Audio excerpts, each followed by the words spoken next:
Sometimes fate seems so strong, tide sweeping us along against our control.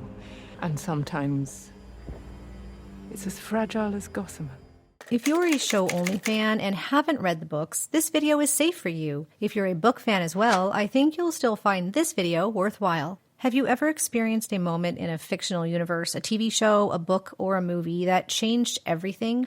Have you ever had a dream, Neo, that you were so sure was real? A moment that dramatically altered your perception of not only the story itself, but how you view storytelling, maybe even the way you perceive life or reality? I had one such moment when reading The Wheel of Time, a moment that I feel transformed the story from a regular fantasy that I was enjoying into an epic, paradigm-shifting experience. And that moment was very well represented in Season 3, Episode 4, The Road to the Sphere, which portrays Rhuidean, the city in the clouds, and Rand's journey through the glass columns back through time, and Moraine's visions of 1,000 futures in the rings. Let's talk about the glass columns first.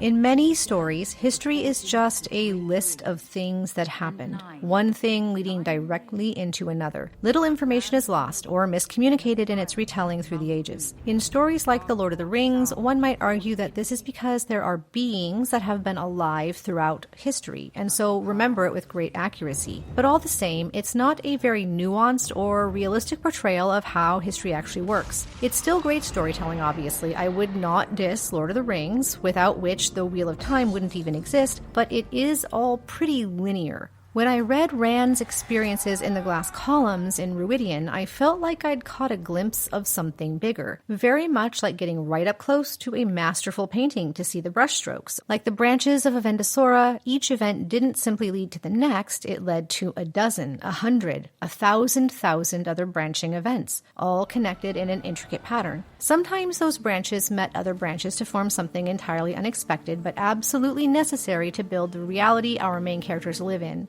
And what the people in the current age believe about their own history is a twisted, inaccurate view of what actually happened, like a never-ending game of telephone. This distortion of truth becoming the reality and belief of the current society was such a mind-blowing concept to me at the time, and I think it's a very relevant truth about how societies interact with their own histories and how perception of what is believed about certain events in the past can change dramatically over time. This sequence also illustrates so well the dramatic effects that normal people can have on history, how entire cultures change and grow and break and die based on the actions not just of kings and queens, but of the populations that are living there. Who are you that calls me mother? Hide your face from me, stranger. I had a son once with a face like that. I don't want to see it on a killer. There's no magic about it, no epic Game of Thrones, no Skywalker family name. It's not even Mad Max after the breaking of the world. The glimpse of history seen in the columns is not about a chosen one moving the great wheel of destiny. It's a group of peacefaring farmers trying to survive a cataclysmic event and all of the crap that came their way while desperately holding their fraying culture together with little more than willpower and the fading memory of a song. And yet the consequences of the choices made by these people, the actions they took, did indeed still move that great wheel. And that made it somehow 1,000 times more compelling to me than any lineage of royals. Rand sees his father, Janduin, and he sees the origin of the Aiel taboo against swords. It's forbidden by the way of the leaf.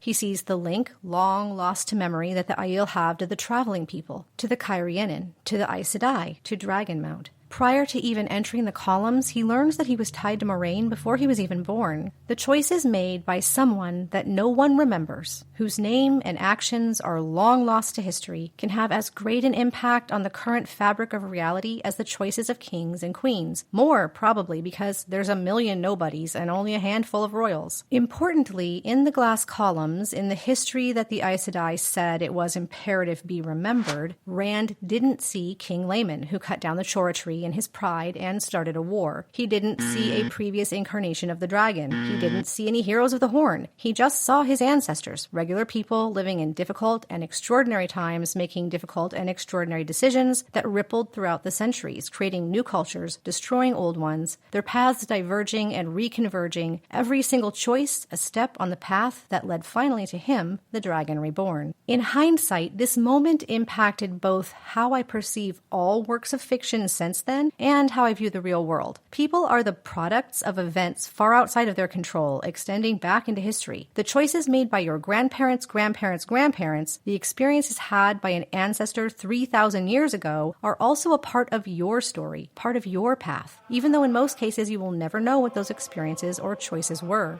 There's an endless mystery in our history, but seriously, it's a great fictional illustration of how things like generational trauma work, and I think it engenders a more compassionate view of other people and their hardships.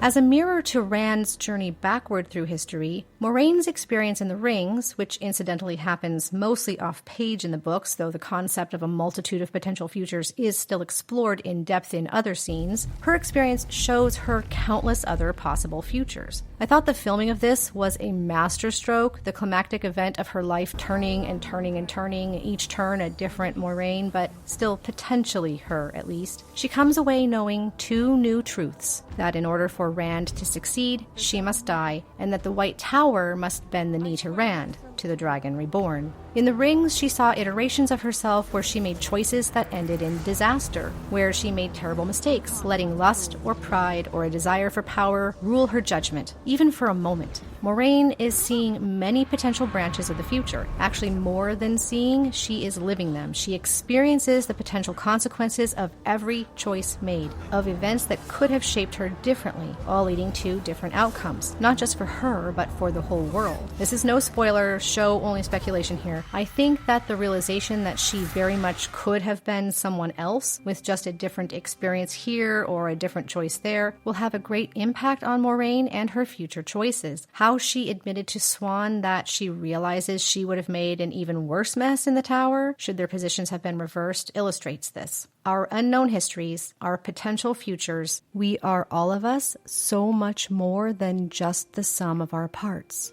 I think it's wonderful when fiction can teach us something, when it can do more than just entertain, when it can broaden our horizons and open our minds. This is just one of the many reasons I love The Wheel of Time, because it helped to shape who I am today, at least in part, with this one moment that changed everything. If you're a show fan, I'm curious how you felt about these two sequences, Moiraine in the rings and Rand in the glass columns. Did you find it enlightening? Did you find it all confusing? It's a lot to take in, and there is a mountain, pun intended again, of lore that is hinted at but not fully revealed. I want to assure show fans that book readers had a similar experience at this point. Although there are 14 books now, and a prequel, we only had roughly 2.5 books of information at the point we read this for the first time. Like Rand, we understood enough to know we'd never understand it all. All the same, would you like a spoiler-free explainer of the histories and the futures that you saw in episode 4? If so, let me know in the comments, and I'll do an explainer video in the next week or two, and let me know what you thought and felt about these events. If you enjoyed this video, you might also enjoy some of my other analysis and deep dives into television shows, movies, and even music videos. I'm currently, of course, obsessed with this season of The Wheel of Time, and will likely do another video or two on some of the themes and philosophies found in this series. But my next big project will be a deep dive, again, pun intended, into the wonderful universe of Flow. So I hope to see you all back here next week. I'd like to thank my patrons who keep this channel alive and growing while I branch out into various other properties, and I'd like to thank my friends and volunteer Discord staff who keep that community a wonderful place. And of course, to you, dear viewer, who make all of this possible, thanks for watching!